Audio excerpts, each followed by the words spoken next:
Hello everybody and welcome back to another video. So, today we're going to a meteor crater, and I also want to give, a little bit of history and stuff like that on this meteor crater. A lot of history and stuff.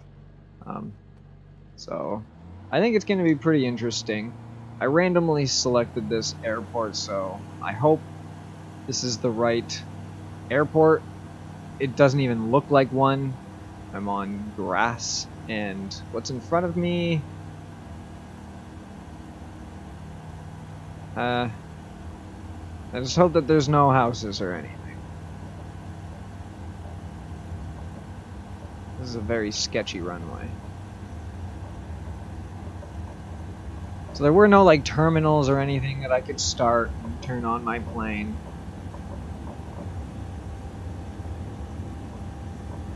Okay, we're at 50, we're gonna pull back slightly, and we'll get off the ground, we'll raise the landing gear.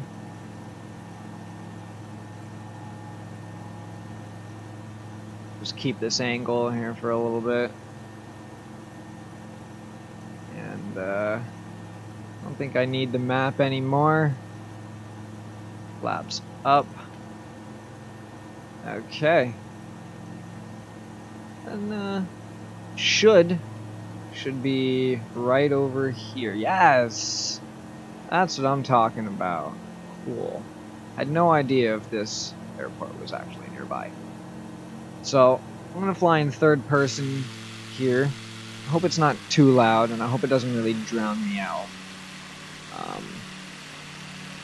But basically, this crater is just 29 kilometers or 18 miles away from Winslow, and that's just over to the west of Winslow. It's not too far away from a little place. That's in Arizona, so dry, hot, and it's here. And it's actually pretty interesting. If you look around here, you just see desert. You know that Arizona is kind of like a desert and whatnot. Keep this in mind for later, right? Just keep in mind in your surroundings. This is what it used to look like, or this is what it looks like now. And alright, so it got its name because the United States Board on Geographic Names commonly recognizes names of natural features derived from the nearest post office. The feature acquired the name of Meteor Crater from the nearby post office named Meteor. The nearby post office would be in Winslow, I believe. So, yeah, this crater is literally just named Meteor Crater. There's no fancy name or any of that. That's just what it's called. The site was formerly known as Canyon Diablo Crater. Canyon, meaning devil in Spanish. And fragments of the meteorite are officially called the Canyon Diablo meteorite. I do believe down here in here they actually have some fragments of down there, all nice and cleaned up. Go and look at that stuff. But they're still today called the Diablo meteorite. So if you're wondering why it's like that's called Diablo meteorite, and then you're like, well, this is called just Meteor Crater. Why isn't this called? That's basically why. Scientists refer to the crater as Barringer Crater in honor of Daniel Barringer, who was the first to suggest that it was produced by a meteor. It's crazy to think that people didn't think that this was caused by a meteor. Like, how? I mean, when you see this, well, I mean, you would think of a giant impact of something.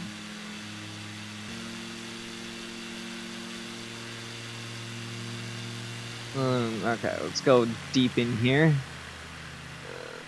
Get like a nice little look in here.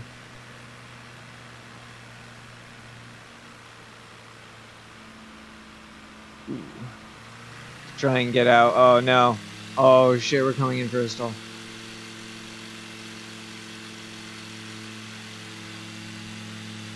Alright. Haha. Alright, that was a little... That was crazy. It gets a little crazy trying to fly deep in there. Ooh, didn't think I was gonna make that. Okay, back to this stuff. The crater is privately owned by the Barringer family through their Barringer Crater Company, which claims to be the best preserved meteor crater on Earth. And I would honestly think so, because you can't just find anything like this at all. Like, it's... Look at this. This is actually kind of nuts. It's so well preserved. And still to this day. Which is cool. Though it is pretty young. The meteor crater lies at an elevation of 5,640 feet. Or 1,719 meters above the sea level. It is about 3,900 feet, or 1,200 in diameter. Pretty big. And also 560 feet, or 170 meters deep. That's pretty big. Its surrounding rim that rises, so this huge rim, it rises above the ground at 148 feet or 45 meters. So from like here all the way up to like the rim here. The center of the crater is filled with 690 to 790 feet, or 210 to 240 meters of rubble laying above the crater bedrock. One of the interesting features of the crater is the squared outline. It's I don't know, probably hard to see because I was kind of like, you know, flying around. But if you notice that it's kind of like, you know, squared. You know, kind of squared. So, it's kind of weird, you know. It's believed to be caused by existing regional joining cracks in the strata at the impact site. So, the crater was created about 50,000 years ago, when the local climate on the Colorado Plateau was much cooler and damper. The area was an open grassland dotted with woodlands inhabited by mammoths and giant sloths. So that's kind of crazy, because look at it now. It's just a wasteland. It's like, you know, it's pretty intense out here. And it used to be like filled with trees and that's crazy to think that this was a nice greeny land and lots of trees everywhere. It's wow. It's kind of mind-boggling, to be honest. Sorry that I'm just keep flying here in a circle. I'm reading, so it's making life a little bit harder that I gotta fly a plane and read at the same time. I'm not like, I guess I should have, you know, just kind of flew over, but I don't know. It's more fun to like kind of interact with, do all this on the fly. The object that excavated the crater was a nickel iron meteorite about 160 feet or 50 meters across. The speed of the impact was, it's been up for debate. Modeling initially suggests that the meteor struck the ground at 45,000 miles per hour, or 20 kilometers a second. But more recent research suggests that the impact was much slower at 29,000 miles per hour. Whoa, the ground is holy shit. So 29,000 miles per hour, or 12,000 or 12.8 kilometers a second. Like, think about that. 12.8 kilometers a second. 29,000 miles an hour is still holy crap whenever you strike this ground. That's ridiculous. Considering that orbit speed is like 27,000. So.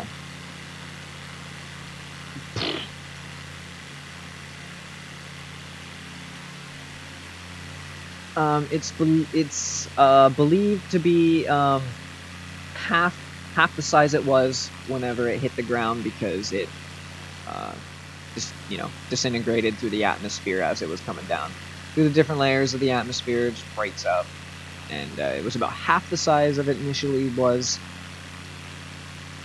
when it hit the ground. So could you imagine? This would have been twice as big and a lot more destructive. The energy has been estimated to be about 10 megatons. That's a huge explosion. The meteorite was mostly vaporized upon impact, leaving few remnants in the crater. So, like, leaving, like, few of the crater itself. So as soon as it impacted, basically the rock itself just like disintegrated. There was few pieces left. Or vaporized, I should say. It's not like vaporized. It just... Since the crater's formation, the rim is thought to have lost about 50 to 65 feet or 15 to 20 meters in height at the rim crest, as a result of natural erosion. So, unfortunately, this has shrunk a little. This is slowly going away. Eventually, this won't even be here. And that's a really sad thing to see. Let me just get in here for a nice little landing. Oh shit, I gotta slow down. Oh,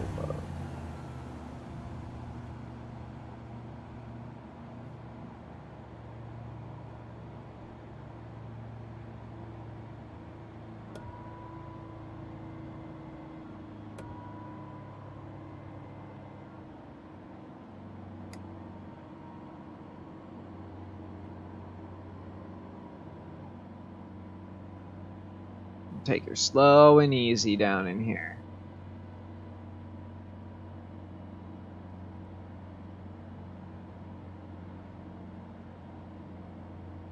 It's pretty nice, cool looking crater, I'm not gonna lie. This is a pretty cool looking crater. I'm gonna give you guys a little bit of history on most recent history of what, things have been done with the crater. Okay, I guess we're touching down here. That was a butter landing. Woo!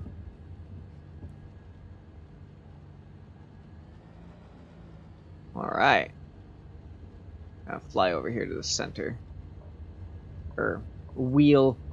In recent history, during the recent history, during the 60s and 70s. Yeah. Anyway, so during the 60s and 70s, well, I mean, considering that this is like 50,000 years ago, during the 60s and 70s, NASA astronauts have trained in this crater for the Apollo missions to the moon. So this is where they trained for that. On August 8th, 1964, a pair of commercial pilots in a Cessna 150 flew low over the crater after crossing the rim, right out here, they couldn't maintain their flight level. The pilot attempted to circle the crater to climb over the rim. So he was like flying in a, like a corkscrew, trying to get out. During the attempt to climb out, the aircraft stalled, and they crashed and caught fire. They made it out alive, though. I want to point that out. It is commonly reported that, the plane ran out of fuel, but it's just not the case. I guess, yeah.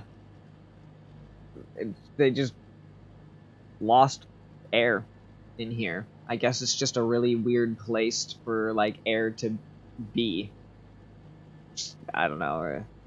I guess how it's formed. Air doesn't flow as normal, so the airplane just kind of sunk. That's all she wrote on that one. And nothing you can really do about it. But what's interesting about this is a small portion of the wreckage to this day has not been removed and is still visible, sticking out somewhere. I don't know where that would be, to be honest. But that's pretty interesting that they still didn't pick any of that up. But that's it. I hope you guys all enjoyed this video. It's pretty interesting. And let me know in the comments of what you guys want to see next. What you guys want me to do. There's so much to go and see in Flight Simulator. There really is. And I've been loving it. So I want to go and see more. Comment down below for more things to see or do. Like, I don't know. Do you guys like this little history lesson? You guys like me doing this? Because then I could just fly to different areas and just pull a bunch of stuff. I'm just basically reading off of Wiki. I just took like the most interesting facts and kind of put them down. So this is all this information I got off Wiki. So this is all legit. And yeah, I'll see you guys in the next video. Have a good one.